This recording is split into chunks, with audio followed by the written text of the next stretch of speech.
Hello everybody and welcome to day 3 out of 5 of the top 5 of the year.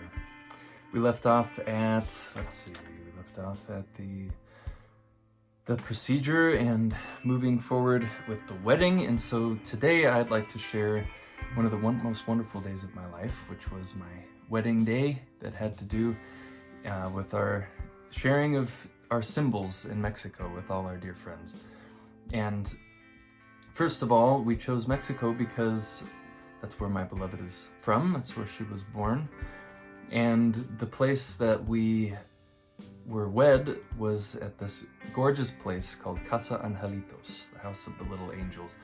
And it was built brick by brick by two wonderful friends of ours in San Miguel de Allende. And they started with a dream. And they built that place up together with a few bucks in their pocket, one brick at a time. And now it's this gorgeous, wonderful, unique piece of art that we shared our intentions and experiences with on that blessed day on my wife's birthday, March 15th. Mark your calendars, everybody. Send her a little something. And it was very unique because we didn't do anything traditionally per se. We took elements of our story and what we've learned through working with death and love and loss and wove those into meaningful symbols that we've learned from and that have become meditations for us in our daily lives. So we'll share a little bit about those elements today and hopefully how they can inspire the creation of your own symbols. And kind of fun, actually, I'm going to be an ordained minister. Is that on my list to do today? Later today, apparently. I'm going to be helping some friends with their weddings coming up and officiating and curating alongside my lovely wife. And so if you're getting hitched, give us a call. And so with that, first of all, we had the rings, and these rings are made from the stones of Santorini, and that's where we went last year, where I picked them up from my old friend Apollo. And the analogy of that island as a place that I've frequented over the years in my adventures and has taught me as a checkpoint. I had gone there every year for about 7 years as a place to reflect on the adventures thus far. And my wife, Alicia, just dreamt of that place as like the ultimate ideal. And so, long story short, the rings symbolized how our union took a long time. It took quite a road for us to learn what we needed to learn in order to come together. But just as that island was born from something deep within the earth at one time, it was lava. And that lava persevered through miles and miles of uncertainty until it finally cracked through and became this place of gathering, a symbol of beauty and adventure and romance that people from all around the world come to go. And so that was our intention. With the rings, we found our stones. And so we gave each of our children, our little 3 crazy teenagers, their own silver bands that were made by our friend who officiated the wedding. She's also a silversmith. And she gave the silver bands to the kids until they too find their own stones that will be their direction and their uniting factor of the person that they're supposed to be with for the rest of their life, hopefully. And that they'll be able to serve well.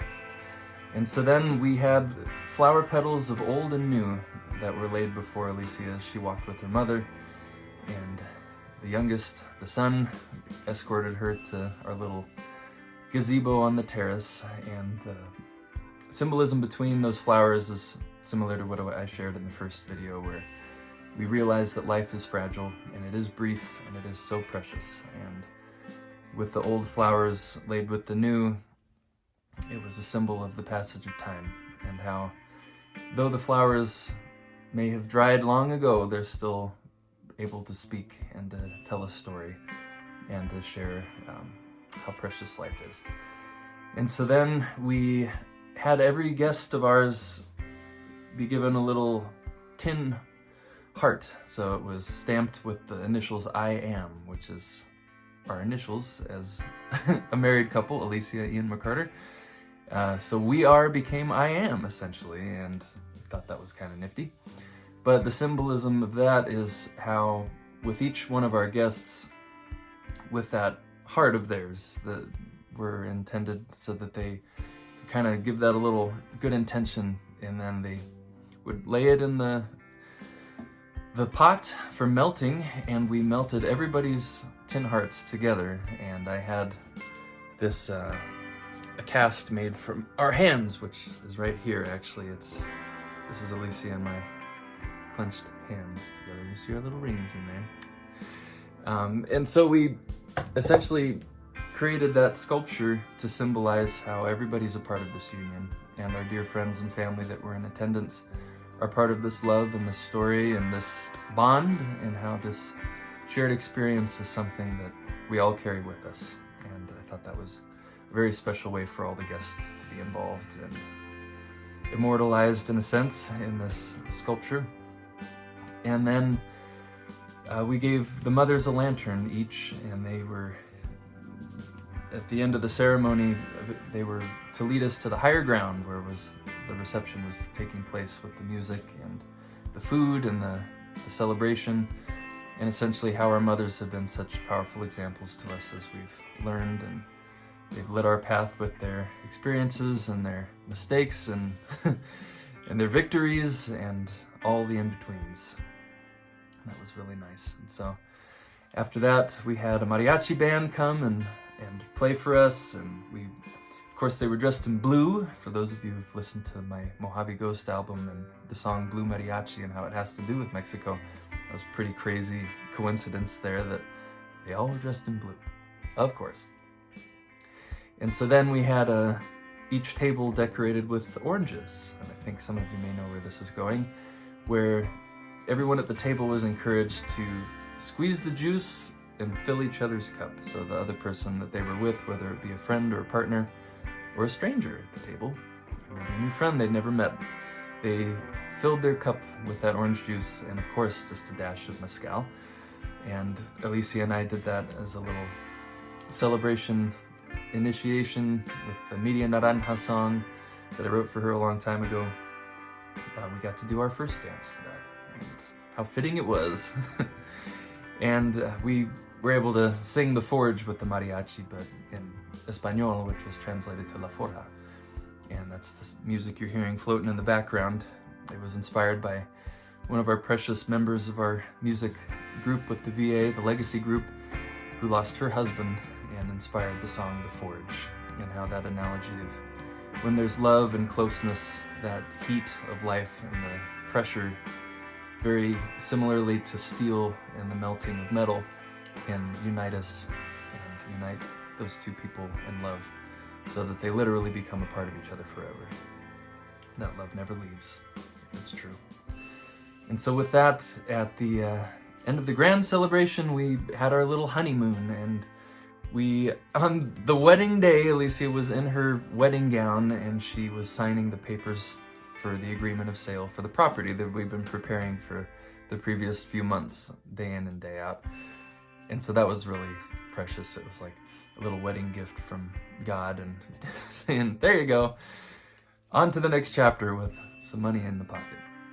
And so with that, we were investigating where to invest that money. And so we were, of course, Alicia's dream is to manage properties, and, to support that, we were just looking at different towns and cities and states and countries even. And we were like, we're here in Mexico, and San Miguel is a beautiful place, so why not? And then our wedding singer, Chris, happened to be a great realtor in town. He and his mother have a great realty team, and he offered to show us around. So over the next couple days, we were looking around all the different neighborhoods of San Miguel, and we're like, oh, nice, but nothing hit home.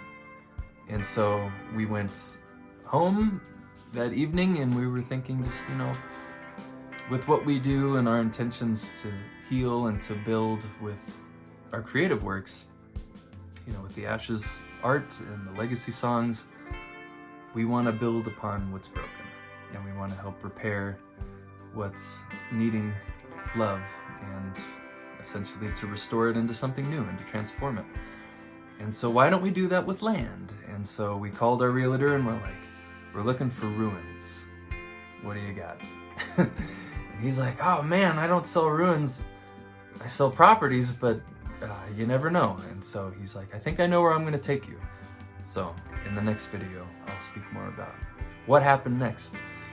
And then another little connection that was really interesting from what happened at the wedding was a friend of mine. He's from Hawaii with his partner, who are now engaged. And he's part of a record label, like a boutique record label. And I've mentioned that record deal in a previous video, but it was so interesting how, you know, for a long time I've been wanting to just have some support in getting these very special songs, these legacy songs that are just so precious, and where they came from and just their story and hopefully how it can impact people. I was asking for some help, and so my friend, he was just like, oh, I can't believe it. I haven't asked you yet to be a part of our music label, but I had a dream last night. And I think it was the night of the wedding, actually. And so we talked about it, and the heart of what they want to do with their music and how they want to support their artists was in total alignment with what I intend to bring with the music that I've written. And with all of this combined, you know, it was just pretty interesting timing. So we'll be starting up in the new year with Beautiful Emergence Records, and I'm excited to tell more about how that legacy group and the record label has become more and more close to home, actually, and how loss has begun to be healed even in my own family. And so with that, I will see you guys tomorrow for the next video. Thank you so much for tuning in to 3 out of 5 for the year's top 5. Talk to you soon.